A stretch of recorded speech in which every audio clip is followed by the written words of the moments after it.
देखिए एनआईए उसका एक हाईलाइटेड ब्लॉग जो मैं आपको पहले ही दे चुका हूँ ना, हाईलाइट करके मैंने आपको नोट्स बनाकर प्रॉपर आपको पीडीएफ फॉर्म में प्रोवाइड करा रखा है। एक ब्लॉग है ना, कौन सा वाला, कोर्स 506 का ब्लॉग फर्स्ट, मैंने आपको ऑलरेडी दे रखा है हाईलाइट फॉर्म में, है ना।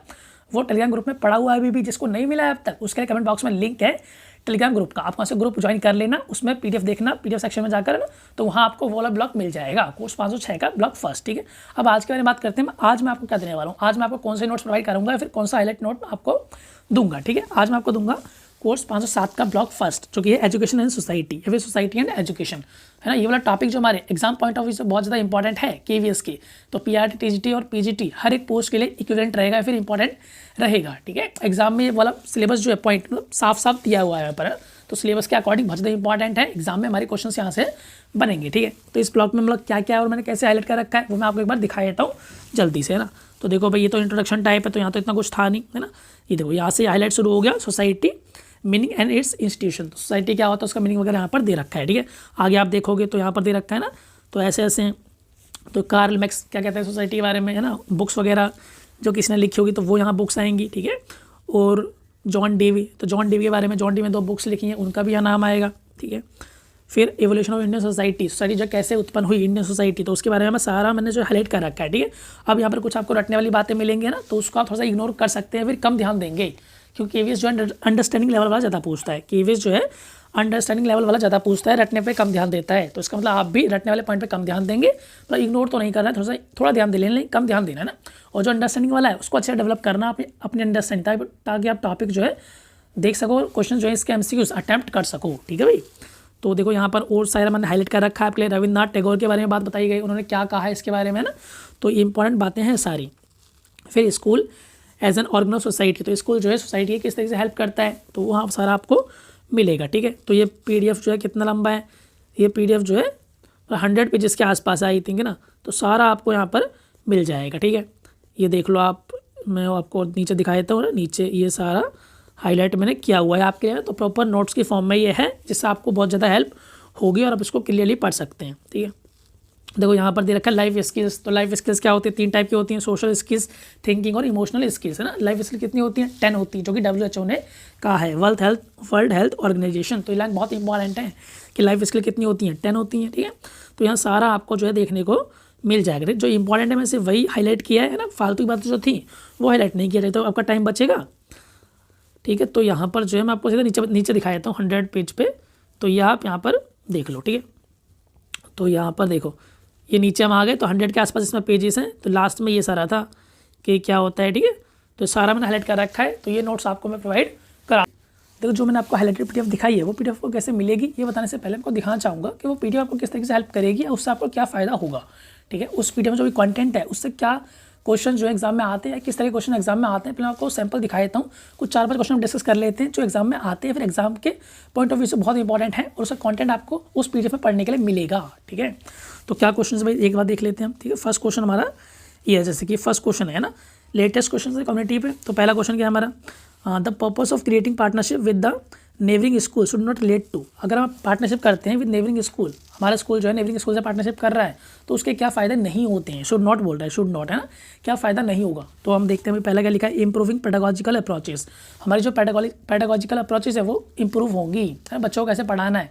तो ये स्कूल और हमारा नेबरिंग स्कूल दोनों शेयर करेंगे दूसरे से, तो बेहतर अप्रोच आएंगी निकल कर। सेकेंड क्या है हमारा, रिमूविंग बैरियर टू लर्निंग के जो बैरियर हैं वो खत्म होंगे, है ना। बैरियर मतलब जो लर्निंग में रुकावट बनते हैं, तो ठीक है भाई, दोनों जब मिल बांट के काम करेंगे स्कूल्स, तो बैरियर तो खत्म होंगे ही होंगे।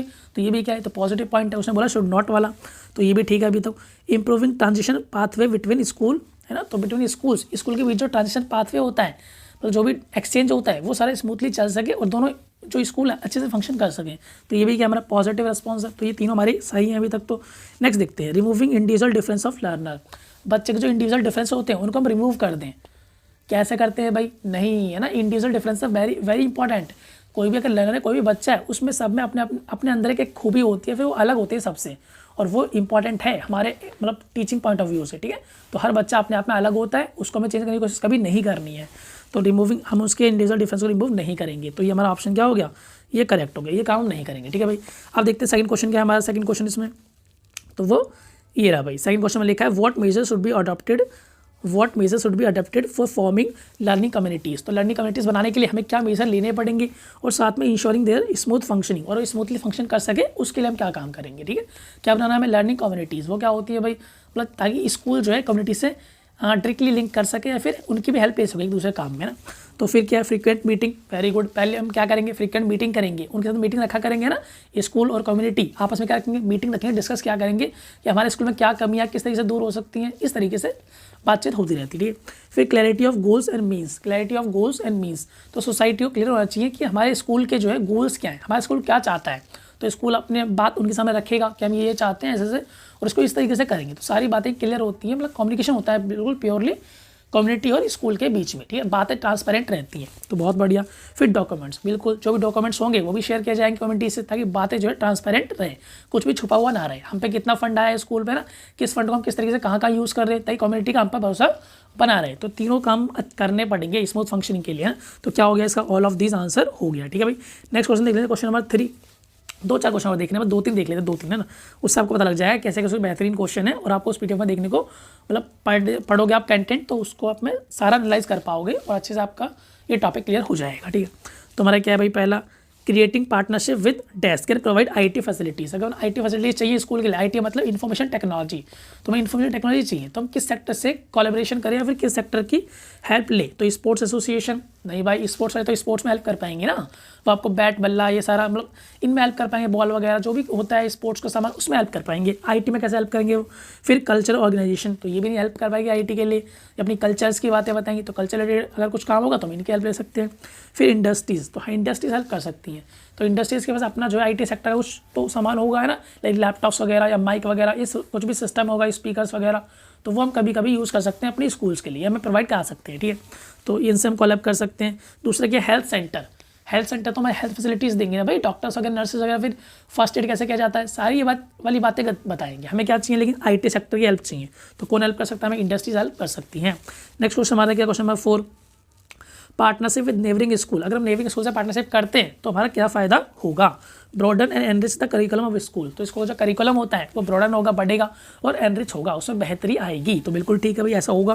फिर encourage cross sector professional learning for staff, तो स्टाफ की लर्निंग भी और बेहतर होगी, एक दूसरे से वो सीखेंगे है ना, अलग दोनों स्कूल जब मिक्स होंगे तो टीचर्स जो है स्टाफ जो है एक दूसरे से सीखेगा, तो उनकी लर्निंग जो बेहतर होगी, ये भी ठीक है भाई। इंप्रूव स्टूडेंट एंगेजमेंट रिटेंशन, तो बच्चों को जो इंगेजमेंट होगा वो भी इंप्रूव होगा, बढ़ेगा, और रिटेंशन पावर जो होता है उसका याद करने की क्षमता वो भी बढ़ेगी। ठीक है, तो मतलब तीनों यहाँ पर पॉजिटिव पॉइंट्स हैं, तो स्कूल से अगर कोलैब करते हैं तो तीनों के फायदे होंगे, तो हम क्या बोलेंगे, ऑल ऑफ दीज बोलेंगे। ठीक है, नेक्स्ट क्वेश्चन देख लेते हैं, क्वेश्चन नंबर 5। ये लास्ट क्वेश्चन है बस, फिर मैं आपको बताऊंगा कि पीडीएफ जो आपको कैसे मिलेगा, क्या आपको करना है। ठीक है, तो देखो भाई, why is it important, why is it important the community should participate in school related activities. तो क्यों इंपॉर्टेंट है भाई स्कूल का और कम्युनिटी का पार्टिसिपेट करना है ना। तो पहला क्या है, education is primary responsibility for any society, किसी भी सोसाइटी के लिए एजुकेशन जो है उसका प्राइमरी रिस्पॉन्सिबिलिटी होती है। तो कुछ तो ठीक लग रहा है यार, है ना, तो ठीक है अभी छोड़ देते हैं। Education is different outcome for different class of society, तो सोसाइटी की जो अलग अलग क्लास होती है, कुछ गरीब अमीर मिडिल क्लास, तो सबके एजुकेशन अलग अलग फायदे होंगे क्या, ऐसा नहीं है भाई, जो गरीब पढ़ेगा अमीर भी पढ़ेगा ना, सब एजुकेशन सबके लिए बराबर होती है, तो ये वाला पॉइंट वैलिड नहीं है। फिर हमारा education is social process, education क्या होता है, सोशल प्रोसेस होता है, तो बिल्कुल ठीक है भाई, एजुकेशन क्या हमारा सोशल प्रोसेस है, तो community should participate in it, तो कम्युनिटी में पार्टिसिपेट करेगी सोसाइटी पार्टिसिपेट करेगी ना, तो ये तो ऑप्शन ठीक लग रहा है हमको। फिर एजुकेशन वैसे क्रिएटिव प्रोसेस, एजुकेशन क्या है, बहुत क्रिएटिव प्रोसेस है, क्रिएटिव प्रोसेस तो है, लेकिन क्वेश्चन से लिंक तो नहीं कर रहा ना। क्वेश्चन क्या बोल रहा है कि कम्युनिटी पार्टिसिपेशन जो है स्कूल की एक्टिविटी में क्यों जरूरी है, तो हम बोल रहे हैं क्रिएटिव प्रोसेस है, तो ये तो मतलब कुछ लिंक नहीं बैठ रहा है ना, तो मतलब हमारा ऑप्शन 1 और 3 में से कोई हो सकता है। कुछ गहराई से सोचेंगे तो पता लगेगा कि ऑप्शन 3 जो है मोस्ट करेक्ट है, ज़्यादा करेक्ट है। तो एजुकेशन इज सोशल प्रोसेस, क्या होता है ये सोशल प्रोसेस है, तो सोसाइटी का इंपॉर्टेंस इसमें बहुत ज़्यादा बढ़ जाता है, तो इसलिए सोसाइटी को स्कूल की एक्टिविटीज़ में पार्टिसिपेट करना चाहिए, because it's a social process, है ना, स्कूल अपने आप में सब कुछ नहीं कर सकता। ठीक है, तो हमारा क्या ऑप्शन 3 हमारा करेक्ट हो जाएगा। ठीक है, तो मैंने आपको दिखा दिया, इस तरह के क्वेश्चन आपके एग्जाम में आएंगे और ये कंटेंट आपको उस पीडीएफ में मिलेगा। ठीक है, अब करते हैं सबसे इंपॉर्टेंट बात कि आपको ये जो पीडीएफ है, हाईलाइट वाला पीडीएफ है, जो आपको कैसे मिलेगा, है ना, क्योंकि आप तो ये जानना चाहते हैं शुरू से कि ये पीडीएफ कैसे मिले ना, तो ये पीडीएफ को कैसे मिलेगा उसके लिए आप छोटा सा काम करना पड़ेगा। हर कोई क्या करता है भाई, हर कोई पैसे लेता, चार्ज करता है उसका, लेकिन मैं क्या लूँगा, मैं आपके 2 मिनट लूँगा, है ना, क्योंकि पैसा जो है या फिर टाइम भी पैसे की इक्विवेलेंट होता है। टाइम की बहुत कीमत होती है, इसलिए मैं आपके 2 मिनट लेना चाहूँगा सिर्फ, है ना। मैं पैसा वैसा कुछ नहीं चाहिए मुझको, सिर्फ 2 मिनट चाहिए। उस 2 मिनट में आपको क्या करना पड़ेगा, उसमें एक तो आप क्या करेंगे, अगर आपने चैनल को सब्सक्राइब नहीं कर रखा है तो सब्सक्राइब कर लेंगे और साथ में कॉमेंट करेंगे, उस कॉमेंट में लिखेंगे हाँ मुझे नोट्स चाहिए, हाँ मुझे नोट्स चाहिए, ठीक है। ये आप काम करना, मेरे पास नोटिफिकेशन तो आ ही जाएगा आपका। दूसरा आपको एक काम और करना है कि आपको जो मेरे चैनल का लिंक जो है मैं डाल दूँगा सभी कमेंट बॉक्स में, वहाँ से आप कॉपी कर लेना लिंक, या फिर आप खुद भी कर सकते हैं। मेरे चैनल का लिंक जो है आपको पोस्ट करना है कहाँ पर, अपनी व्हाट्सअप स्टोरी पर या फिर इंस्टाग्राम पोस्ट पर, है ना, इंस्टाग्राम स्टोरी पर डाल देना या फिर फेसबुक स्टोरी पर। इन तीनों सोशल साइट में से कहीं भी आप डाल सकते हैं, ठीक है। आप चाहें तो 2 जगह भी डाल सकते हैं, आपकी मर्जी है वो तो, है ना, तो कहीं भी आप डाल सकते हैं, ठीक है। इतना आप काम कर देंगे मेरे चैनल का। और साथ में जो है एक लाइन लिखनी है आपको, या फिर एक लाइन लिखनी छोटी सी, उसमें क्या लिखेंगे आप, for free content for KVS, या फिर free content for KVS visit this channel, free content for KVS visit this channel. तो आपको ये लाइन साथ में लिखनी होगी, ठीक है। इतना काम आप कर लेंगे, फिर 2-4 घंटे बाद जब उसमें कुछ व्यूज़ आ जाएंगे, आपकी स्टोरी कोई व्यू कर लेगा 25-30 लोग, है ना, तब आप मुझे स्क्रीनशॉट भेजेंगे कि इतने लोगों ने व्यूज़ कर लिया है, 25-30 लोगों ने ना, कम से कम 25 लोग तो आपने आपकी स्टोरी देखे ही, है ना, व्हाट्सएप पे चाहे इंस्टाग्राम कहीं पर भी हो, तो आप मुझको उसका जो है स्क्रीनशॉट भेजेंगे। कहाँ पर, आप मुझे मैसेज करेंगे इंस्टाग्राम पे, है ना, तो इंस्टाग्राम पर मुझे स्क्रीनशॉट भेज देना कि हमने जो ये काम कर दिया और मुझे PDF भेज दो, तो डायरेक्टली आपको फिर PDF भेज दूँगा। ज़्यादा बड़ा कोई काम नहीं है, ठीक है। इतना काम करना है आपको और मुझे स्क्रीनशॉट भेज देना इंस्टाग्राम पर, है ना। इंस्टाग्राम का मेरा जो यूज़र नेम है वो है @ ये तो आप लगा ही लेना कि नाम मैं सीधा बताता हूँ, यूज़र नेम बस, तो Vijay_Mark_, तो मेरा ये यूज़र नेम है। आप मुझे वहाँ पर टैग भी कर सकते हैं, अगर आप वहाँ पर स्टोरी लगाएंगे इंस्टाग्राम पर तो वहाँ मुझे टैग कर देना, ठीक है। तो बाकी आप मुझे स्क्रीनशॉट जो है मुझे मैसेज कर देंगे इंस्टाग्राम पर, तो मैं आपको PDF जो तुरंत भेज दूंगा, समझ रहे हो भाई। इतना काम करने के बाद बाकी अगर किसी के पास इंस्टाग्राम नहीं है तो मुझे टेलीग्राम पे मैसेज कर सकता है, वहाँ से भी कोई बात नहीं, PDF आपको भेज दूंगा, है ना। लेकिन ये जो PDF है सबको नहीं मिलेगा, मतलब जो भी ग्रुप में है, मेरे ग्रुप में 3500 लोग प्लस है ना, तो सबको भी PDF नहीं मिलेगा। जो ये काम करेगा 2 मिनट का सिर्फ उसको ही मिलेगा, क्योंकि फ्री में कंटेंट देने से थोड़ा इतना फ़ायदा नहीं। खैर ये भी फ्री में ही है ना, बस थोड़े 2 मिनट चाहिए आपके। अगर आप इतनी मेहनत नहीं कर सकते, इतना काम भी नहीं कर सकते, तो फिर आप क्या ही पढ़ेंगे ना, समझ रहे हो भाई। तो यहाँ पे देखो ऐसा मत करना, कोई जैसे PDF ले लेगा मुझसे पर्सनली और फिर ग्रुप में जाके पटक दे, तो देखो इससे कोई फ़ायदा नहीं है ना। क्यों आप उनकी हेल्प करना चाहते हो, जो बिल्कुल हिलना नहीं चाहते, डुलना नहीं चाहते ना, जो बिल्कुल भी कुछ नहीं करना चाहते, आप उनकी हेल्प क्यों करना चाहते हैं। तो जिसको PDF चाहिए होगा, जिसको पढ़ना है, वही 2 मिनट का काम करेगा और PDF खुद ले लेगा, ठीक है। तो आप ग्रुप में पोस्ट मत कर देना, वरना मुझे फिर बैन वगैरह करना पड़ेगा ना। आप अगर छोटी सी बात नहीं मान सकते, मतलब मान ही जाओगे, खैर, है ना। तो इतना सा काम आपको करना है, ठीक है भाई। तो जो काम ये करेगा, जो मैंने आपको बताया, और मुझे इंस्टाग्राम पर मैसेज कर देगा कि हमने स्टोरी डाल दी है या फिर ये कर दिया, तो मैं उसको PDF डायरेक्टली भेज दूंगा, ठीक है। तो इतना सा काम आपको करना है, ठीक है। अब मिलते हैं नेक्स्ट वीडियो में, तब तक के लिए बाय।